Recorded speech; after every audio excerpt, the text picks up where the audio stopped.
Thank you so much for tuning in. We appreciate you, and we're happy that you're here with us. This is the F5 Recovery Podcast. This is One Pretty Ricky. I'm joined by my co-hosts, Kirsten Huovinen and Adam Martin today.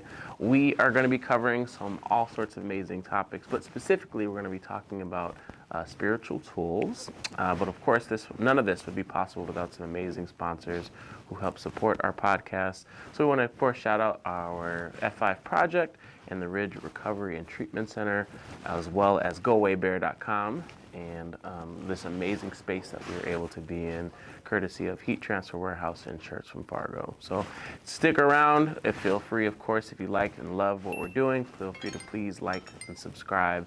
We'd love to be able to continue to bringing you great content. What's up, y'all? Zing. Yeah. I need one more cup of coffee, I think. Yeah. Dude, we have no coffee right now. Yeah. This might be. Is it more centric maybe, or will it be more like toned down because of less coffee? I don't know. But I feel like in recovery, I drank coffee before. Only you can go from no coffee to in recovery. Well, like now, because it was like, because before coffee was like, I was like, just kill your high. So I was like, I don't want that. Like, I was like, if I'm going to do it, I want to, do it all the way. Whereas now it's like, okay, well, I don't have anything. So I was like, I'll drink coffee because it's kind of like leveling me out. Yeah. That's called addiction. Oh. Yeah, that whole thing you just said there. That's in a textbook, actually, I read. You should just not drink coffee anymore. Even with coffee, I wanted all of it. Yeah. Just drink coffee for the effect. Like, wow, that's addiction. It is like jet fuel in meetings, though. Like, my parents are avid coffee drinkers. Cannot drink recovery coffee. Can't. It should we should sell it as recovery coffee. Yeah, but some places it's like mud. Yeah. It's like I'm gonna drink. You know what? I'm gonna attempt. This hurts. This 16-ounce mud. Yeah. And by halfway through it, and then halfway through, because it took half the meeting to get halfway through it. Yeah. And you're like, well, I wonder why they only have one small coffee urn for 100 people. Oh, why am I because so it takes. shaky? Yeah. And like early in recovery, you're not like you don't have a lot of money. You're not eating like 3 meals a day. Yeah. It's way better to drink like that coffee on like a full stomach or something like that. But man, you're like probably haven't eaten that day. Yeah. You're sitting in a meeting, you're a half hour into it, and you got the jitters. You're just like, oh, why did I come to this meeting? What is recovery? And that's spiritual. Mm-hmm. Yeah. That's a spiritual tool right there. Okay. That coffee. Mm-hmm. So define what you mean spiritual tools, because I looked over at Darby as soon as you said that, and she was like, my altar, or anything that you're using to connect to your higher power. Wait, what? I'm kidding. I don't know. Sacrifice people's hopes and dreams. Oh, jeez. Yeah, no, I Spiritual don't. tools. Well, it was just Easter, so I figured, kind of tie it in around the topic. Yeah. So just like things that, how do you connect with your higher power? Ooh. Well, do you connect with your higher power? Easter eggs. That seems very godlike. Mm-hmm. No, I don't know. Isn't that a weird thing, though? Because we're like, Jesus would have hid his own Easter eggs, I'm sure. Oh, my gosh. Anyway, it just seems goofy. It's a goofy mix of pagan and, it's a goofy how they did that. But, don't get me wrong, I like eating chocolate Easter bunnies, so I'm not going to complain about it at all. But I don't know much about that stuff. I really don't. Well, I think Ricky's more personal. I get it. We don't want you to give an expose on And then one Easter, I had to wear a stupid hat. Yeah. We want you to talk about the theology of Jesus and prayer today. No, and that is something like Christianity or like organized religion doesn't play a part in my spirituality at all, only because I guess I was raised Lutheran, so everybody sat in the back and nobody talked. And then, but when I got into recovery, I I don't know why the word God just made me so enraged at some level. It was just like, it's everything I don't want to be. It's like, you say to be all these good things, and then I watch people do completely the opposite. Anyway, I had just been like turned off by it or whatever. And maybe it was a darker time. I was working at, funeral home and all that stuff. It was darker days, but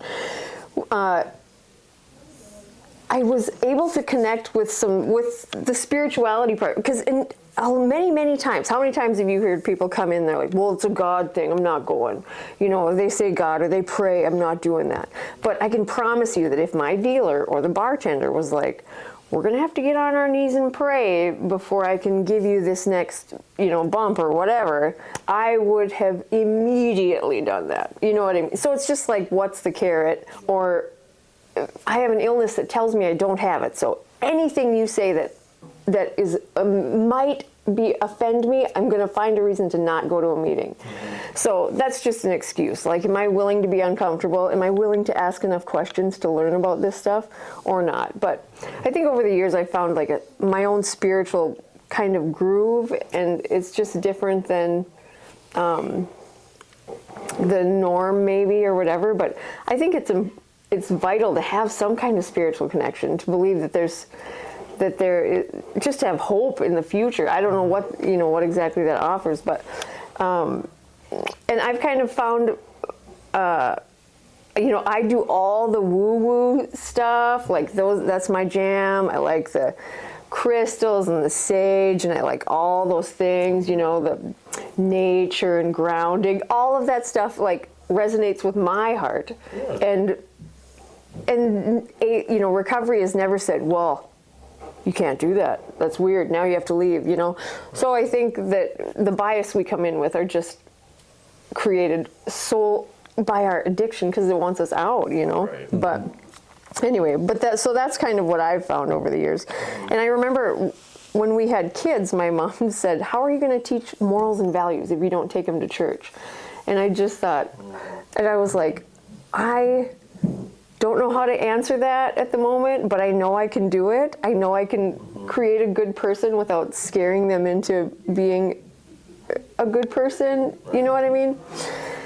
Anyway, and I have amazing kids. I don't know how that happened. Like, they're really great, kind kids. And like we were saying before, how like there's only one rule in our house: don't be a dick. Mm-hmm.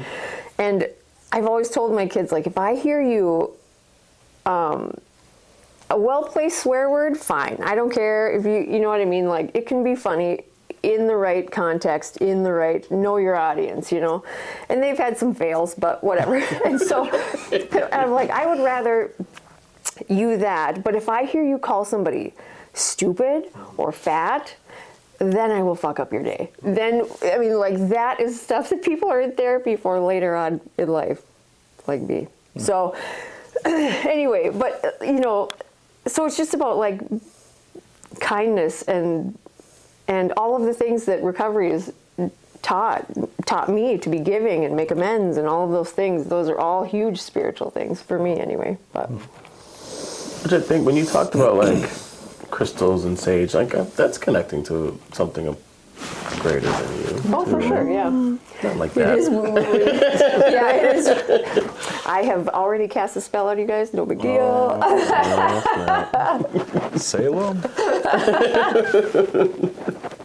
I think it's just a different approach, and I think a lot of times, I think I was having a conversation about this yesterday with a guy who was like, man, it's just hard to understand. Yeah. So the people who like follow the moon, or like Mercury's in retrograde, just all these different like things, most of the time people just scoff at it or just ignore it because they don't understand it. Yeah. Or they don't want to understand it, so they're like, oh, that's weird, that's dumb, that's not for me. Yeah. Well, if you don't ever spend any time with someone who does do it and can like explain it, like, well, this is how this works or operates, and you're never really going to know. Yeah. And you're never going to know if it could potentially work for you. Because I think my relationship with, especially when I got in recovery, like my relationship with God like changed a couple of different times. But like when I got in recovery, it was like, how do I like, what are me and God cool now? Yeah. Like, cause I'm making all these amends, and I'm just constantly getting reminded of all the things that I did Yeah. when I was using, and like, oh my gosh, so now what is God to me now? Yeah. And it was this whole weird journey of like, how do I reconnect with Him now when I'm clean?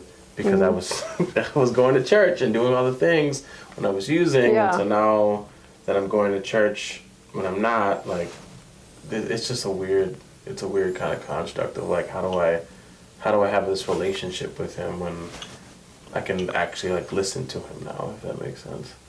And this is a whole So it was just like just a weird place to kind of be, to like, how do I be a Christian and be clean when I was a Christian and not clean, and I understood how to do that. Right. But now it's like just still trying to figure it out, and it keeps changing. And Yeah. It's like, man, it felt a whole lot easier when I was just using it, because it was just clean, cut, and dry. I'm a jerk. Lord, please forgive me. I'm gonna screw up again. Lord, please forgive me. Whereas now it's like, well, I haven't. It's hard to ask for forgiveness when when in my mind I haven't done anything wrong, when I am doing the right thing. I'll just ask your wife. Yeah, that's probably what it is. Yeah, she'll tell you what you need talked. You should go to God for Yeah. this. Okay, all right, the list is long enough. Yeah. I'll come back. But is that like in how you were raised? Do you once you make amends or whatever, is it like wiped clean? Do you get a do-over? How does that work? No, it was like you're constantly like tearing before, like you're at, like, so when you were talking about the altar, like growing up, it was like stay here and until you feel something, and so it's like, well, it could be a minute, it could be an hour, it doesn't matter. You're supposed to stay there and wait. Like physically in a place? Physically, like on your knees, like praying, doing all that. And so then it's like, what if I don't, like, at a certain point, you're kind of just like giving up. Like, all right, well, clearly God's not coming. Yeah. Like, I've been still here, Lord, whenever you're ready. I talked to him. He said, I don't have to feel bad anymore. Right, like, all right, I feel We're good now. We're cool, but like, it was like, no, you still stay there. Or then they would, what would happen often is like, we would go to go to the altar, pray, ask for forgiveness for whatever my mom deemed that I screwed up and had to do.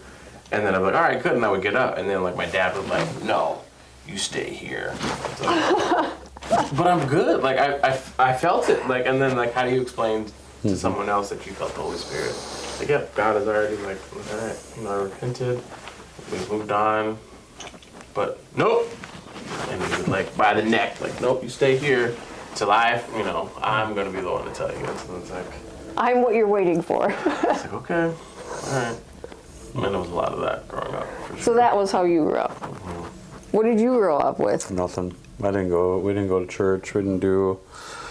I didn't get into at least the church aspect of my spirituality until I was an adult. Like probably almost to my 30s or whatever. Yeah. So, but prior to that, the only people in my family that went to church was my grandmas. And they were vastly different. My grandma was a Southern Baptist, and then my other grandma was Catholic. So even their, difference in, like when you mentioned earlier about how are you going to raise them with morals and values, I mean, then I should not have any. Right. You know what I mean? Mm-hmm. So I think that, there's a general, at least the Christians they call it like a general revelation, right? Like you don't have to go to church or anything. Like you'll just know by looking out into the world that there's just no way that a man could have created all this. Mm-hmm. And by default creates a level of morals and values in the community, observation of the world. When you look at the stars, who created all this, that you don't, if anything, church can, I guess, help with that, but it's pretty biased, on their, and so I guess my spiritual is, it's conflicting at times, I think that there's a lot of faith in it, that What if it's not true, right? I mean, like one of the things I get really deep into my head. So it's just, Moses was in all major religions. So was Abraham. And then we chose one of them, and it wasn't even like a choice as much as it was somebody coming and telling me that this is the right way. Yeah. So based on environment, based on, maybe even lack of context, whatever, I basically am going on faith that whatever I've been told is right, And so with that, I think that there's, it gets to a point where it's got to be a personal thing. And I think I really like the, how Jesus himself was just like the greatest like criminal justice reformer, because there was all these people that were really staunch about the law, and they were like creating rules on top of those laws. It's very American, right? Like it's like, we have a culture and then we have laws. And when you put the culture on top of those laws, it creates rules on top of them. And then people like hold you accountable to those rules as if they were laws, right? Like, it's don't steal. And then you're not stealing, but then you just happen to like think about it and tell someone about it, and they're just like, "Oh my God, you're a bad person." It's like, whoa. Wait till I tell you about the rest of the stuff that I think about, And so, moving on. And I think that's a pretty extreme example, but like, it could be any, even back in the day with the Pharisees or whatever, it was called legalism, and they would, one of the rules they had was they weren't allowed to leave their property on a day. They weren't allowed to go a certain amount of length from their property. So what they would do on a day that they could do that is they would take portions of their property and put it down the road, right? So that way they were always within the length of their property wherever they went, right? Yeah. And so that's a form of like legalism where it's like that's not really like that wasn't the intent of the law. Right? The intent wasn't to try and find ways around it. Yeah. Or the intent wasn't to I think sometimes the worst thing that happened to the Christian religion is it filled its rooms or the churches with people. Right? And so then you go to church or whatever, and then you have some, guy there that really, really believes what he believes to be real, and he is impressing it upon you, and it just creates this kind of traumatic event of somebody grabbing someone by the back of the neck and putting them back down and telling them they're not ready, Yeah. And so it's, I think that, for me, I've had those kinds of events, at church where you just feel like you're kind of worthless and you're not the same and you're not cut from the same cloth, and whether it's through body language or like a microform of aggression or whatever the case may be, or a friend that you went to church with that ends up not being your friend as much when you're at church, whatever, like it's the people. And so it has to be personal. There has to be and I think that the more, and it's a journey, just like recovery. And I think if I was, happened to be a pastor of a church and somebody came to church and was just like, I think everything here is wrong, but I'm willing to continue to come, I'd be like, you can sit up front with me. Yeah. Right? And you got any questions through this whole process, I'm willing to answer them. If you want to go get coffee, you want to smoke cigarettes outside the church or whatever, or if you relapse and then show up here, like this is meant to be an ER for spiritual beings, right? It's not like that in a lot of places. Yeah. They've, to the point where they have park benches outside their churches and they put like bumps on them so people won't sleep on them. Well, it breaks my heart. Like sometimes I wonder, that's why I say he was like the greatest criminal justice reformer of all time, because he didn't like say don't listen to the law, and he didn't change it, but he fulfilled it, right? And so then, because no one could. They had so many laws and rules that nobody could have followed all of them. Right. And he comes in and he does it, and then he's just like, these rich people, it's going to be really hard for them to get into heaven.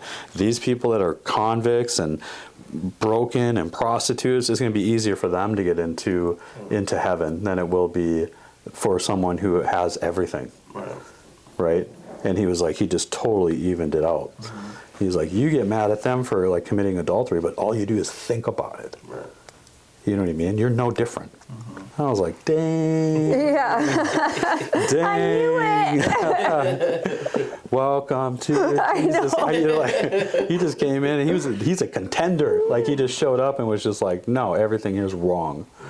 And so I think that's my, so then it just comes down to, is it real?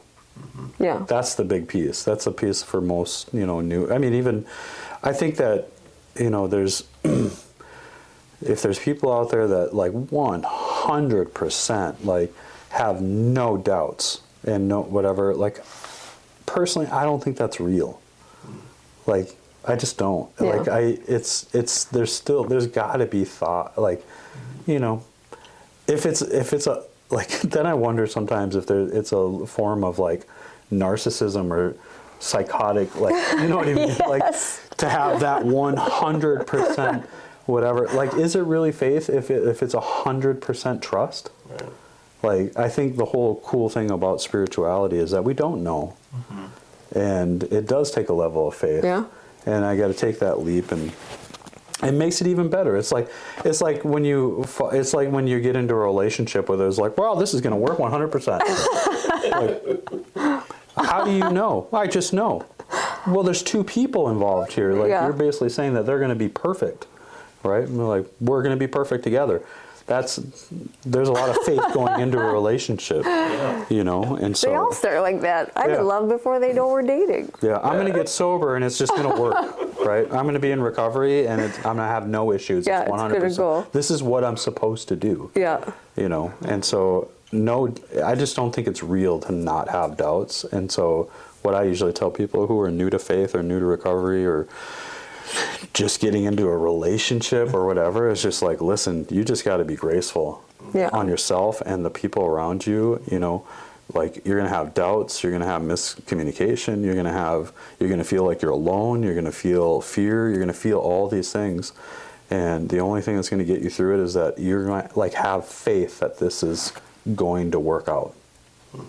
Yeah. There's no other, and hopefully you have some fun on the way. Yeah. And yeah, don't paint yourself into a corner with like, oh my God, 100% I'm in. So then when something goes south, you don't want to be like, okay, well, maybe it was 80%. You know what I mean? You don't want to, your ego won't let you say that. So get into it and you're like, she's perfect. And I'm going to spend the rest of my life with her. How long have you known her? 3 days. Yeah. It's like, holy cow. 3 days online. Yeah. Yeah, we don't even have to have met for sure. Yeah. Yeah, that's crazy. But I've had some when I got sober, I had gone the religious route. I had gone the atheist route. Like, I had tried the agnostic route where I just, where I believed that there was something and I just didn't know what it was, right? And then I went even the Gnostic route where it was like I had a special revelation of who it was, it was kind of, in the big book, it talks about the educational variety. And I think, I've learned as I've gone, not necessarily what works and what doesn't work, but like, there's just a level of like, what's producing faith, what's producing trust, what's working in my recovery, right? And so like when I got sober, I was just like, I don't know who you are. And I really like Jesus. And so if you could just like, I promise that if you help me stay sober, if you just make it a little bit easier for me to stay sober, I will help as many people as possible. Yeah. And it was like, I hear people say God doesn't make deals and this and that, but, and he probably didn't make that deal. But whatever happened that day, he made it easier because it was never like that before. And I've not struggled in 10 years to obsessively think about using. Yeah. And that was always the thing. It was like when a normal person drives by a liquor store, it's just like, oh, beer's on sale. Yeah. And then just drive by. Like, I don't even know the beer's on sale. I don't give a shit Yeah, that I know. the I beer's don't on care what's sale. on I just know sale. that building has something that's going to mess me up and make me feel better. And I will obsess about it and drive around the block multiple times. That moment, that heat of the moment where there feels like there's butterflies just driving race cars in my stomach, and I can't think about it. That has not happened in almost 11 years. Yeah. And so that was how I knew that it was like removed. When I like. So whether you understand, I think the idea that like I have to understand it to be a part of it, that's just asinine, because that's not going to happen. And so if your sobriety is hinging on that, game off. But and even if spirituality is just, like for me, it's a moment in the morning to collect my thoughts, focus on doing the next right thing instead of some scam, and then moving forward. Even if it just changes my perception of the day, if that's all it is, it's worth it, you know. But to think that I need to understand this before I can get on board with it is just crazy. And it is that faith that like I know in my life, whereas before I'd be paralyzed with fear because I wouldn't know how things were going to end, and I'd be so worried and consumed with little life events that I just didn't know how it would end. And now I just have faith that it's going to end, you know, because I have a connection with something bigger than me. It will end the way it's supposed to, you know what I mean? And either way, I'll be okay with it. And that's the connected part for me, is that I have learned how to be okay with whatever the ending is, because it's not, I know that even if I don't get what I want, that my higher power or whatever, even during the darkest times, it's prepared, the universe, whatever you want to call it, it's preparing me for what I want. It's just like, but there has to be dark times or I would never appreciate the light. It's like getting my kids ready to go sledding or some ungodly thing. It's like, listen, you're going to have to do all this shit that sucks. Like, you're going to have to go get long johns, find your boots, you know what I mean? You got to do all this stuff. We can't just say, I want to go, and then go. You know, you're going to have to do all this stuff. So it's just like, as a parent, you prepare them for what they want, but they can't see the big picture of like, oh, this adds up to this at the end. You know what I mean? And I'm the same way with my own emotional sobriety, my emotional maturity, all this stuff. Like, I don't know how this all adds up to make a decent person. I just have faith that if I just am humble enough to ask questions and take the next right action, life has proven to me that it will work out, you know? And even if I don't get what I want, that is probably absolutely what I need at that moment, you know? But it's scary, and that's when you start to panic and flail and drown, you know what I mean? Because you're just like, you start to create what you fear, which I heard that when I was first sober, and I thought, that is asinine. Create what you fear. Why would you do that? But inadvertently you do. Like, this is an extreme example, and just for the record, Matt has never been unfaithful, but if I am afraid that my significant other is going to leave, then that fear consumes me. And now I start saying, like, where were you? What are you doing? Can I check your phone? You know, I start obsessing about it until either the relationship is just broken because the trust is gone, or just like, screw it. If I'm in trouble for this already, I may as well go find Double D Debbie, you know what I mean, or whatever. Because that would be her name, and I would burn all of Matt's shit. But it wouldn't, I'm sure he didn't cheat on me. It wasn't personal. So, but I'd still burn all his shit. Oh, how Matt always gets brought up on our podcast as an example of something he's never done. I know. Just for the record. For the record. Start with that before Double D Debbie came in the conversation. Yeah. I don't even know a Double D Debbie. Yeah. So. But if I did, I'd burn her shit too. No, I'm kidding. Well, we want to just thank again our sponsors, F5 Project, the Ridge Treatment and Reentry Center, GoAwayBear.com, Sherson Fargo, Heat Transfer Warehouse for just supporting us. This is awesome that we're able to have people who see the vision and want us to continue to do the things that we're doing. And of course, for everybody who has liked and subscribed so far, thank you. For everyone who is like contemplating it, their mouse is like hovering over it, please hit that like and subscribe. Let us know. We have amazing guests that are coming, just all sorts of really, really good stuff. And so we've been talking about just spiritual tools, just obviously with Easter kind of coming around.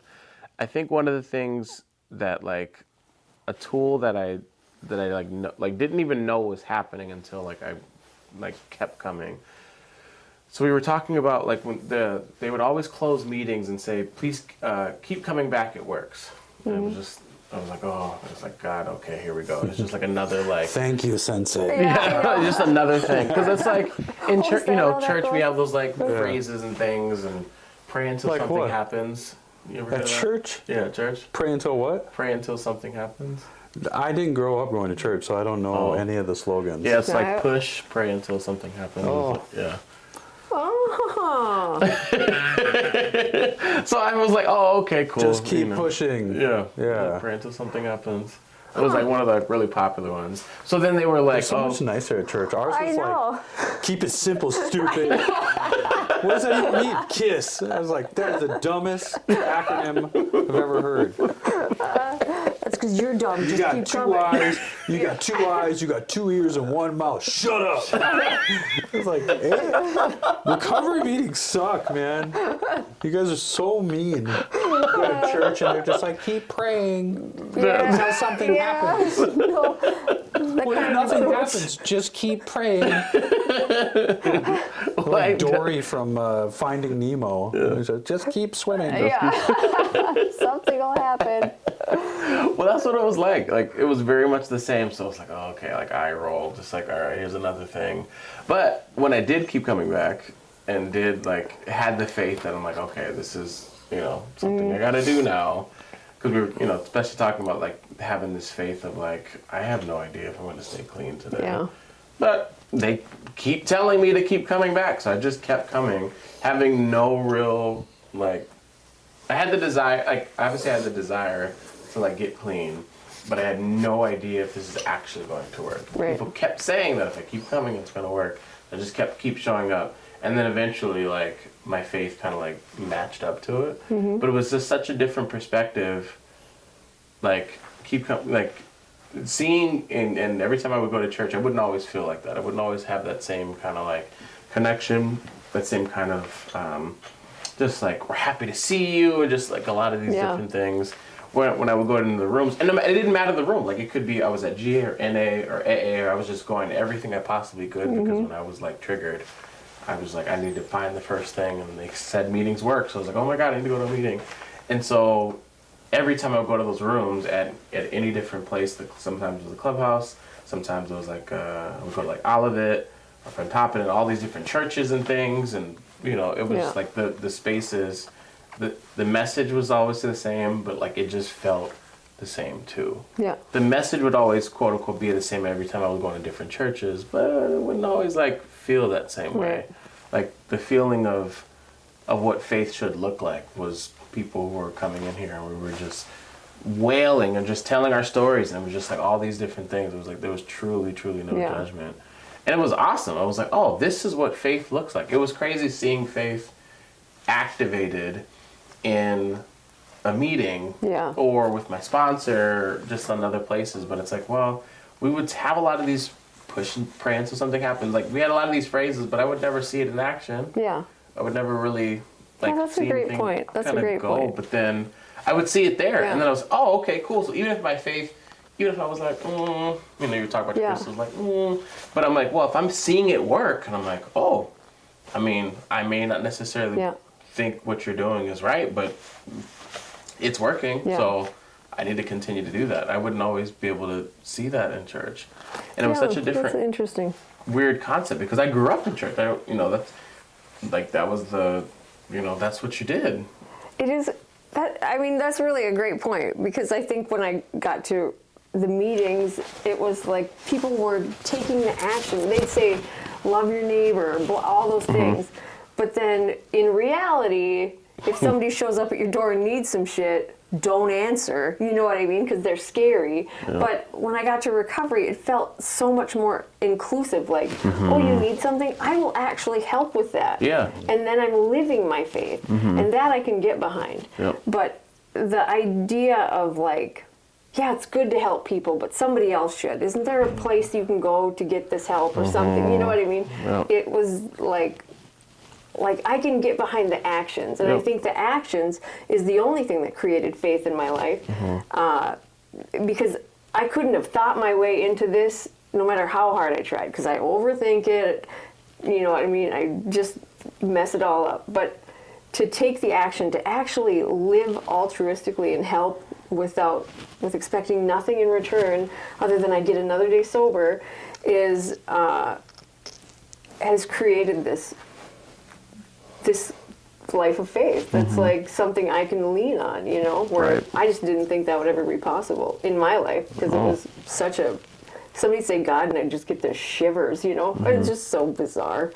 But if you think about how hung up we get on these little things when we go to meetings, when we first go to meetings, like, well, I only go to this meeting or somebody said they didn't like me or blah, blah, blah. Like, this is life or death. This is life or death. You know what I mean? So figure yourself out and put all of the stuff that you have problems with on the back burner for now. You'll figure it out later.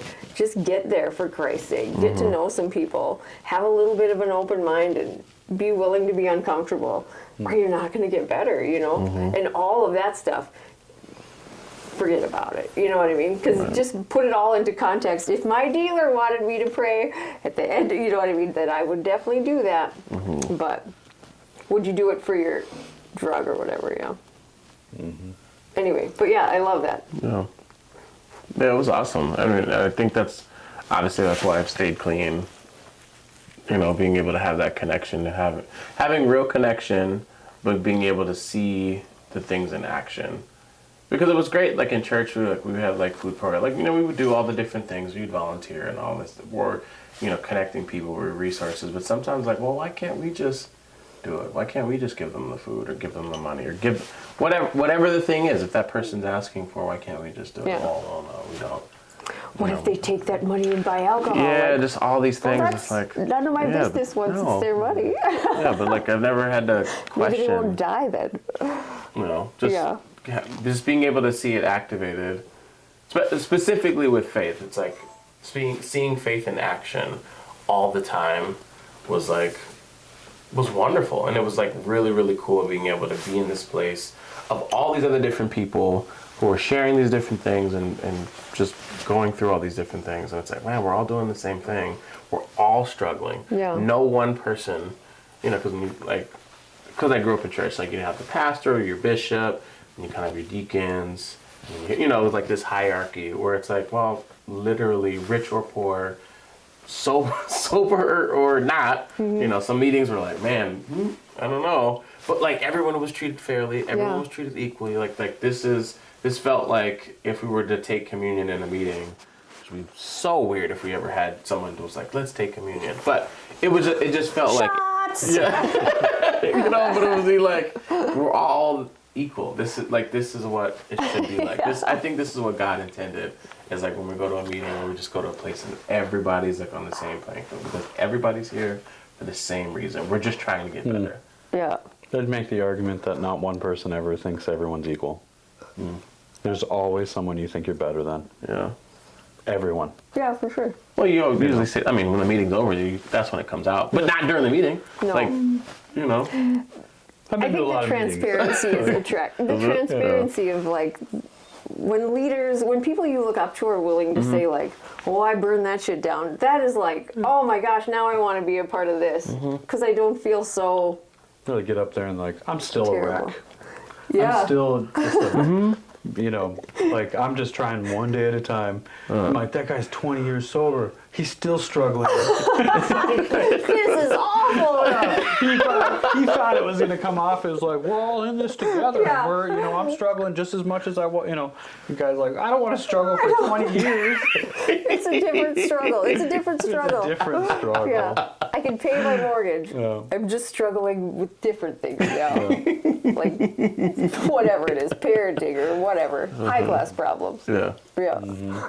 Instead of what am I gonna eat? I don't know where I'm going to stay. I heard a guy the other day who was like, I got to quit my job. I'm like, why? He's like, I need to go find a place to live. I was like, oh, it's such a vicious cycle. Because you need the job to pay for for the real. place. It's terrible. It's like, but you need to be able to find the place, so you can't go to work. Yep. You know, that first year, it's it's life or death for a lot of guys.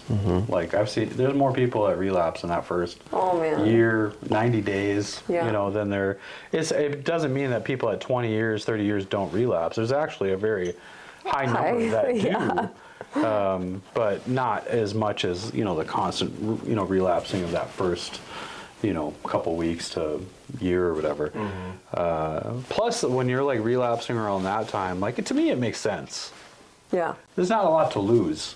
Yeah. You know what yeah. I mean? Yeah. Like it's just like, well, I guess I could die. Right. But outside of that, I don't see my kids. I don't have a place to live. I don't have a car. I don't have. So like when you relapse, it's like, man, that makes sense. Yeah. Like you just want to feel better. Right. You know, at 20 years, when you've built a life, that's suicide. Yeah. Like there's intent behind it. So it is scary to Yeah. like think of someone who relapses that's been 20, 30 years sober, because it's borderline suicide. Right. You know, because it doesn't get better. Like even 20 years later, it's still, the outcome's going to be the same. Now you have all this stuff that you're going to completely destroy. Right. And as you're destroying it, it's not like you're getting better self-esteem. Right. You know, I've yet to see anyone who came in to recovery who got a bunch of time, relapsed, somehow lived, and come back, actually stay sober. Yeah, that's Like, true. I know it's out there. Yeah, yeah. I personally, and I might even know of a couple guys, I just don't know that I know, Right. Because we probably go to different places or whatever the case may be. We're not connected as we used to be.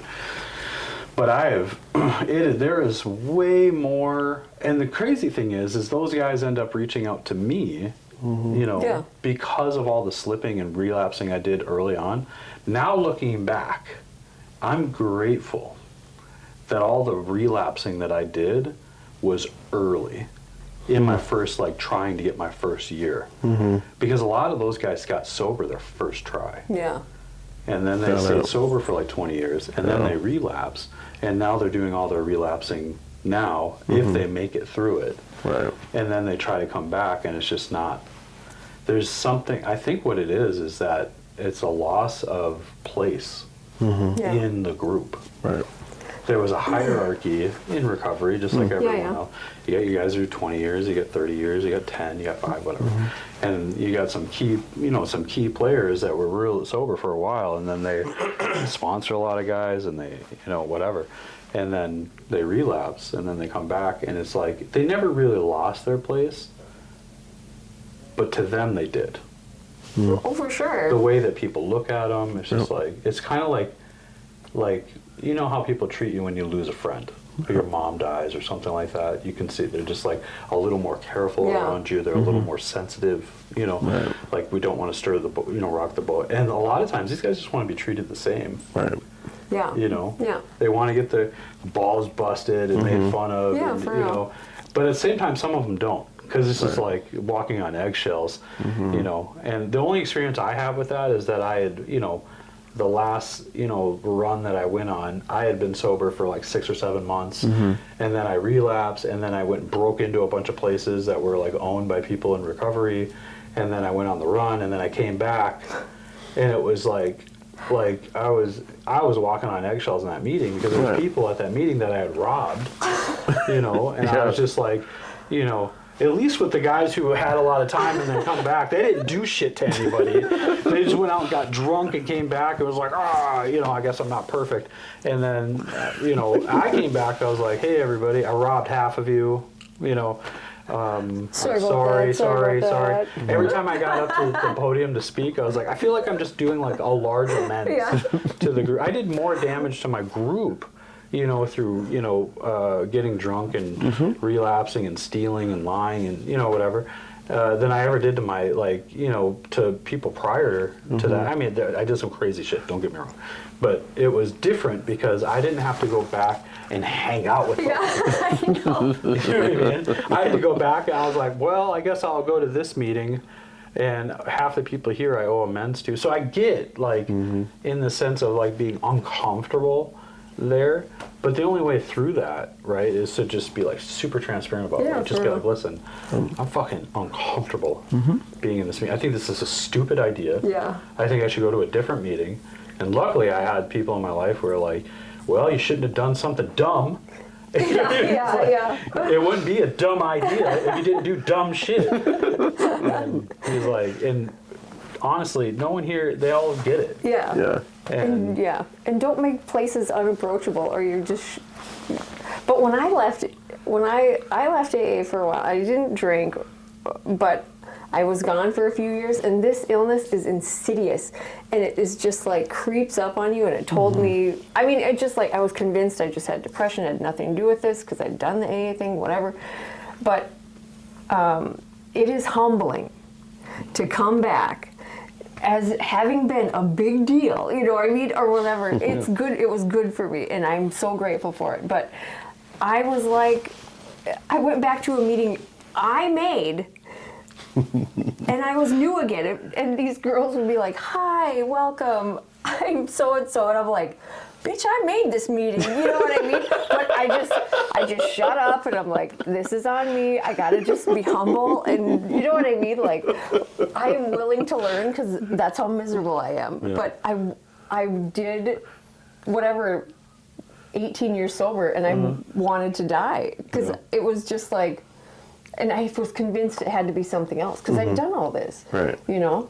But I lost connection with it. I lost connection with the people, which is my spirituality. You know what I mean? So it just like, because I was busy and I was a big deal and I had a career and little kids and whatever, and I forgot to put my recovery first. And it has to come before my kids. It has to come before my marriage.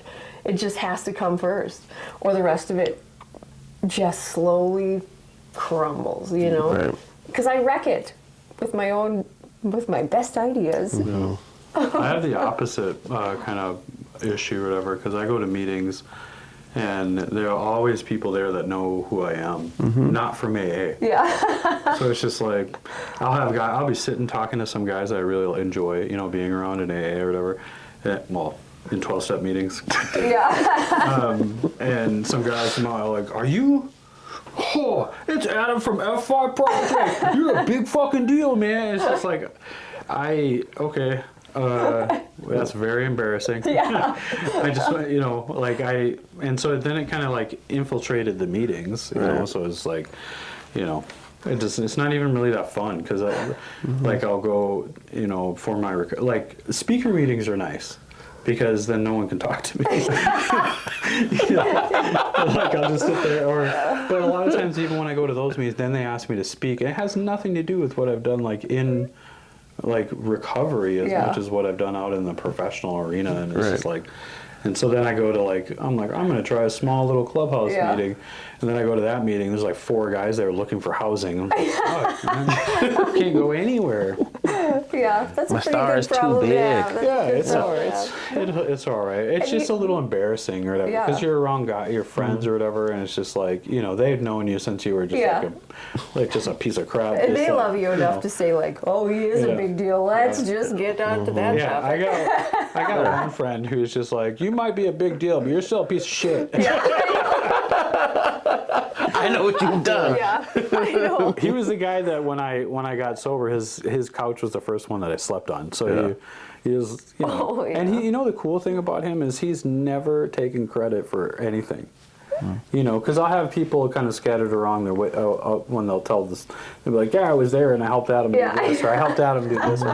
Like, I don't even think he's ever mentioned me ever in anything that he's ever done, and I mention him, you know. And then he'll come up. He was like, "Yep, you're still a piece of shit." Thanks, Ray. Thanks. The kid that never ages. He still looks like he's. I know, 18. it's crazy. It's crazy. So do you think, like, obviously for those who are still, you know, still trying to find their spirituality, or maybe they're like, you know, fuck it, I don't want a higher power, I don't want to like, do any of that.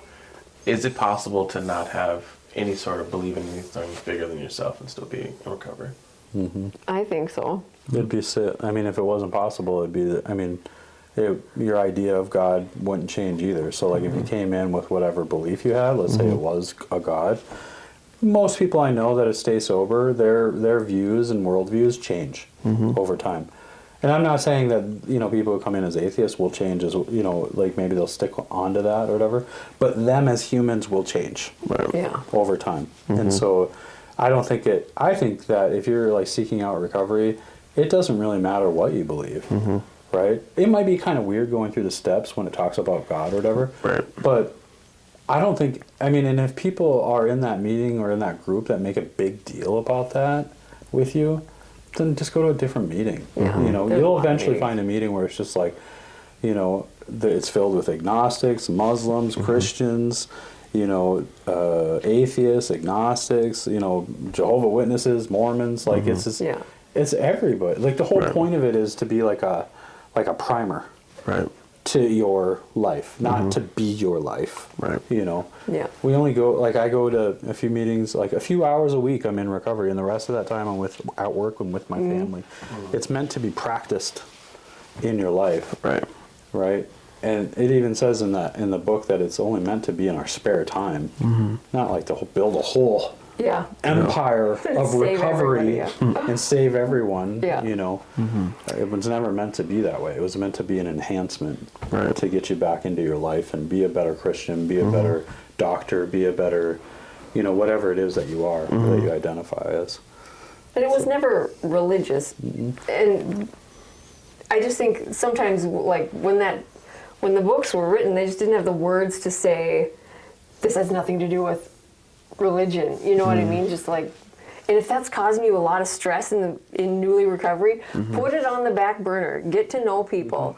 Just get to know people, and the rest will be clear later on. You just don't have to figure it out, because I've never heard anybody say, well, I went to the bar, and then I remembered this worksheet I did on relapse prevention, and I decided I'm going home. Never, ever, ever. But I have heard a lot of people say, and then I thought about this person I met, and I didn't want to let them down. You know what I mean? So it's all about connections. It's not about digging deeper into your psyche, any of that stuff. That'll all do all that later. You just got to get connected to other people. And start there, because, and believe me, I handed out a lot of relapse prevention packets that I knew were busy work, but they, they make some things clearer for you, but they are not going to save you at the end of the day, that's for sure. So, anyway. Yeah, that's true. Proximity of a community. That's probably the most important aspect. I told a guy last night at relapse prevention that I was like, just treat this as like your constant. Come back here once a week. Tell us what you did. What did you try different? I was like, you can go out there, try going to AA, try going to NA the following week. Come back here and tell me it sucked. Just keep coming back here until we can find what it is that's going to work for you. And don't drink. And even if you do, come back. For real. Proximity and consistency. Those are probably, surrounding myself with a bunch of recovery strangers and then making it consistent. That's probably the two things that I think set me aside from what I was constantly relapsing before. But even when I was doing that, I still kept coming. No matter what. I was like, at one time I was like, I'm going to prove to them I can keep drinking and living a normal life. And I'd go get drunk and I'd come back and be like, oh, that worked out for you. And be like, thanks, Bob. Great advice. How normal was your life last week? And really, like, when I first got sober, it was not like, oh, this is going to connect me to a spiritual blah, blah, blah, that kept me coming back. It was like, oh my gosh, there are like 10 single guys here. I'm coming back. You know what I mean? So whatever the reason is to go back, go back. I don't care. It doesn't have to be healthy at all. I originally just went back because the guys were like wanted to hang out. Like it was just weird having friends. Because I came from a small town. I didn't go to church. I wasn't part of any like I kicked out of school. Like by the time I got to recovery, it was just like man, these guys are nuts. And they're sober, they're young, and they're just like me. Like, we think the same. Yeah. I thought I was like broke. Yeah. Like broken. Like, because I'd go to church and people would be like, you know, worshiping with their hands up in the air. I'm just like, man, they got to be ripped out of their minds. It's just like, there's no way. You know, and then we like have our little meetings and stuff and Bible studies. And I'm like, I am not like these people. Yeah. Right. They are so grateful and like, you know, and nice, and be like, Adam, I saw that you were on the Valley News Most Wanted. I was like, yeah, I lie to my wife sometimes. We are not the same. I lie to everyone. I steal cars and shit, and wake up and detox with mugshots, you know. So when I showed up to AA and I heard their stories, I was like, man, that guy's nuts, that guy's nuts, I am nuts, we are nuts together. Like, And they got their life back. yeah, they got their shit together. Yeah. That was probably the most impressive part. I was like, that guy actually gets to talk to his kids. Yeah, I know, amazing. You know, he's got a job at a place that if they knew, like, there's no way he would have that job. Yeah. Right. So I just saw little miracles, and I was just like, that's really probably what kept me coming back, is that I might one day be able to live similar lives to these guys. Yep. And it worked. Yeah, I look at you. You're a little miracle. Now I'm a big deal and I can't go to them. Yeah. Oh, that's so egotistical. Yeah, it does change it a little bit, but yeah, still the idea is the same. Yeah. But you don't want to get to where you're at a place where, like, well, I can't go. There's other professionals I've worked with that are like, well, I can't go because what if a client's there? And I'm like, oh, well, then they'd see that you actually practice what you preach. So, you know. Yeah. It just gets weird when they start, like, wanting to, like, be friends and hang out. And I really, really want to. Like, I want to sponsor them or whatever. I just can't because it's just, there's too much conflict. But I had a guy last night ask me at Relapse Front, he was like, will you sponsor me? I was like, man, I wish. Yeah. I wish I could. Yeah. And I feel like I'm like a bad example to recovery when I was like, but I know plenty of guys. Yeah, I can hook you up. You know, so. And that's the biggest part, because it would be a ethical thing. But anyway. But it is what it is. I'm glad to see them though. I'll talk to them. for sure. You know, if they're at coffee, I'll even sit down and have coffee with them after the meeting and stuff. I just won't have that intimate kind of sponsorship, relationship. But there's so many people in AA, I keep saying, in recovery that are like very good at that stuff. And even if the label's not there, like the label of sponsor or whatever, talk to everybody. Everybody wants to hear themselves give advice, so they will give it freely. You know what I mean? But yeah, just connect. Yeah. Well, we have a couple more minutes left. Is there anything else you guys want to share? Anything new or things we can give to the world? Give to the world. Because that's who's watching this. Yeah. Millions and millions of people. You're welcome. You see the analytics. You know that's not right. It reaches millions. Yes. Yeah. I don't think millions are actually. I think it probably shows up on their screen. You're like, oh, there's Adam. This is a question I've gotten often from people that like listening to us. Where do they find the recordings we've done? Where do they find those? Oh, yeah. Well, we're on all the major platforms, so Apple, Spotify. And they just put in F5 Project Podcast. F5 Recovery Podcast. F5 Recovery. Or F5 Project. Yeah, if they search or F5 Project. Yeah, they can go to the website, f5project.org/podcast, and they'll find it there. Okay, cool. So go there. Yeah. I'll have to send I'm that guessing on you're the way. already there, though, if you're watching this yeah. right now. But Right. I just, You'll be redundant by the time you see this part. You keep telling me to go to the podcast when I'm watching the podcast. I'm watching the podcast. It's like some Inception. No, we appreciate our followers, our subscribers, our sponsors, everybody. Like it's a blessing to be able to meet here once a week. And this is one of my meetings. Yeah, for real. You know, so I appreciate you guys, and I'm proud of all the staff at F5 and the Ridge, and doing just an amazing job helping as many people as possible that come through the door.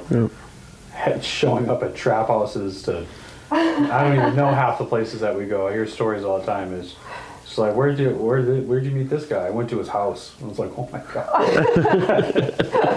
I love you, Amber. Side note. Yeah. Side note. Next time, take someone Yeah. with you. Anyways, that's it. I'm just really appreciative. Yeah, so tune in. We'll be back with more. Scott will be back. He's out traveling, so I want to, of course, shout out to Hadi. We're always thankful to have another host and another great things. We have a special guest that'll be joining us on our next show, so definitely look forward to that. We're just really grateful. And also, this is just a plug. If you're interested and want to come onto the show, have a great story you want to share, just follow us on socials, hit us in our DMs, email Adam or I. However you want to get a hold of us, please let us know. We would definitely love to be able to have you and be able to help, share just more stories of people who are doing awesome things. So thank you again, F5 Project, the Ridge Treatment and Reentry Center, GoAwayBear.com, Heat Transfer Warehouse, Shirts from Fargo. Thank you for your sponsorships. And each one of you, have a great day in recovery.